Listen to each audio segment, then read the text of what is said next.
همیشه یاد وساتو چې روډ هغه عدالت دی چې کوم باندې مغه ټایم فیصله کیږي او سزا مغه ټایم ملويږي درته.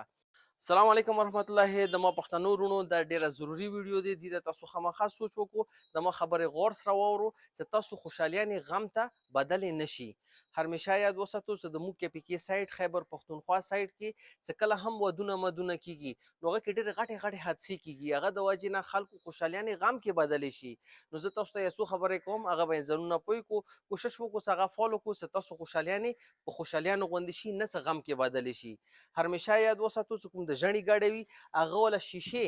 چې څوران دي مخته سټ تا سیډونو شیشه چې دی مې تاسو هیڅ قسم ته ډیکوریشن ونه کو دی مې جالیانې ونه لګو او اکثر خو مال دلی د فرنٹ وینډ سکرینونه چې کوم دي دی باندې ټول کټه کټه ګلونه لګیدلی وي هغه ډراور ورکه یو ګول غونځه کې لاسترګي غړي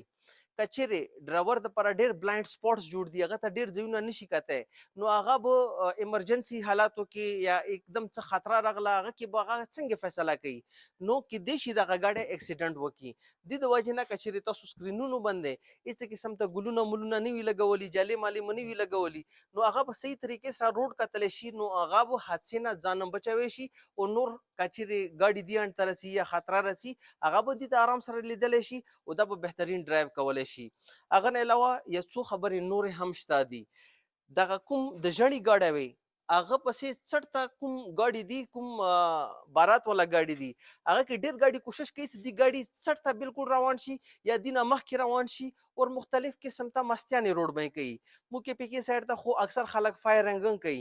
نو تاسو فایرنګ ما کو تاسو هرنونه ما وایو پاغه ما جوړه کړی پوه ټول کله هم په سار راخستې وي هغه نه علاوه هزارډ لایټس مې تاسو گاډي چلاو روډ باندې غلطي اورټیک کو اور سپیډینګ کو مستیانه کو نو دغه شانتي شینو نه خدای د پر پریز وکړو ځکه کچېری تاسو په روډ باندې حادثه وکړه یا تاسو د واجینا نور خلک حادثه کې انوالو شو نو د تاسو خوشحالي به غم کې بدل شي. همیشه یاد وساتو چې روډ هغه عدالت دی چې کوم باندې مغه ټایم فیصله کیږي او سزا مغه ټایم ملويږي درته نو تاسو احتیاط سره گاډي واچلو اور د کوم ژړی گاډي د دې باندې یک قسم ته شیشو باندې ډیکوریشن وغیرہ ونه کو روډ کې مستیانه ونه کو څه تاسو یو بهترین طریقې سره خپل خدي تیر کو